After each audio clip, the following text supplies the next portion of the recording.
Imagine spending $55 on a box not knowing what's inside. Yet millions do it, making Pop Mart one of the fastest growing collectible brands. The brand Pop Mart became a viral obsession mainly because of their blind boxes like Labubu and Sunny Angels. The question is, how did they become so successful and why? In this video, we'll cover the emotional aspect of it, the marketing strategy, and the global expansion of the brand. To begin with the psychology side of it, buying a blind box is the same feeling as gambling. For example, for Labubu fans, blind box shopping turns into a game of chance. What do we mean by that is that there is a full collection of Labubus and there's different colored Labubus and one special rare Labubu.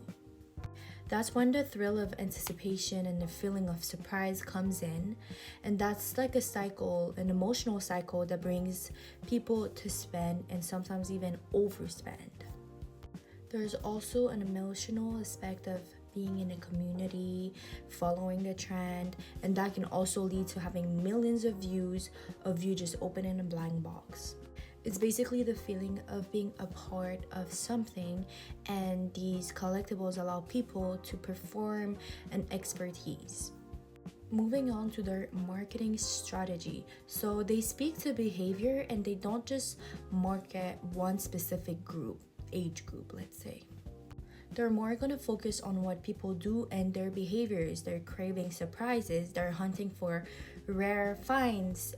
They are there for the visuals.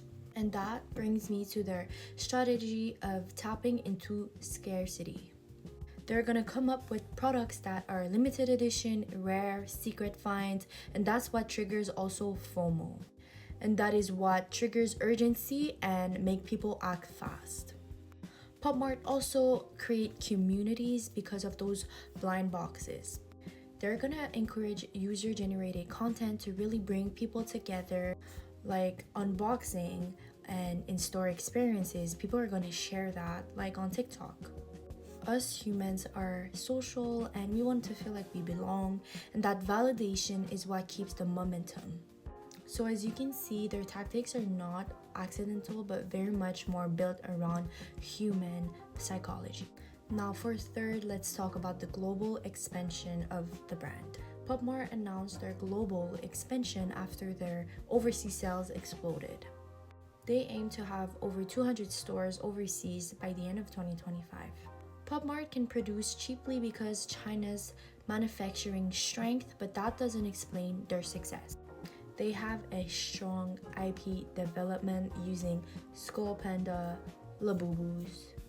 Owning a strong IP means Pop Mart control the storytelling, the merchandising, and the emotional value attached to characters. This creates loyalty and emotional investment. They don't rely on cheap production, they build emotional value and stay relevant in different markets. That is why their expansion looks sustainable and not just a hype. To wrap it all up, Pop Mart's blind boxes did not become successful because they're selling toys, but because they're selling emotion. The thrill of a chance, the fear of missing out, and the joy of belonging to a community is what keep fans coming back to Pop Mart. And their smart marketing surrounding psychology and their strong IP also shows Pop Mart is not just a trend but a brand with staying power. They've managed to package anticipation, identity, and culture into every purchase. If Pop Mart is selling anticipation and community as much as a toy, does that mean that the future of retail is more about emotion than products? Let me know.